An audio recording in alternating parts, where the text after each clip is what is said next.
কাকা ভাইপোর জোড়া খুনের ক্ষত এখনো দগদগে। তার মধ্যে রবিবার গুরুতর জখম অবস্থায় 17 দিন মৃত্যুর সঙ্গে লড়াই চালিয়ে মারা গেল মাধব সরকারের ছেলে দেব সরকার, বয়স 17। দেবের মৃত্যুতে হাজরাহাট এক পঞ্চায়েতের বালাসী অলকারচর এলাকায় নেমে এসেছে গভীর শোক, পাশাপাশি নতুন করে ছড়িয়েছে চাপা উত্তেজনা।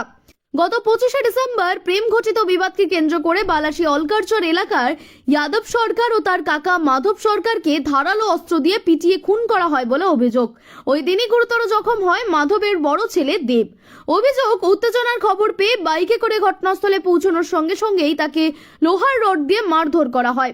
রক্তাক্ত অবস্থায় দেবকে প্রথমে মাথাভাঙা মহকুমা হাসপাতালে ভর্তি করা হয়, পরে অবস্থার অবনতি হওয়ায় কোচবিহারের একটি বেসরকারি হাসপাতালে স্থানান্তরিত করা হয়। টানা চিকিৎসা চললেও রবিবার সে মারা যায়। দেবের মৃত্যু সংবাদ গ্রামে পৌঁছতেই কান্নায় ভেঙে পড়ে পরিবার ও প্রতিবেশীরা। দ্বাদশ শ্রেণীর ছাত্র দেব পড়াশোনায় ভালো ছিল বলে জানান শিক্ষকরা। পরিস্থিতি নিয়ন্ত্রণে এলাকায় বাড়ানো হয়েছে পুলিশি টহল। ইতিমধ্যেই ঘটনায় 10 জনকে গ্রেপ্তার করেছে পুলিশ।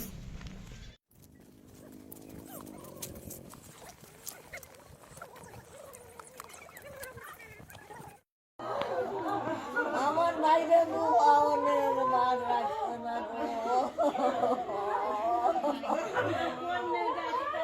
আমার বাইরে আমাদের বাইরে রাখতো না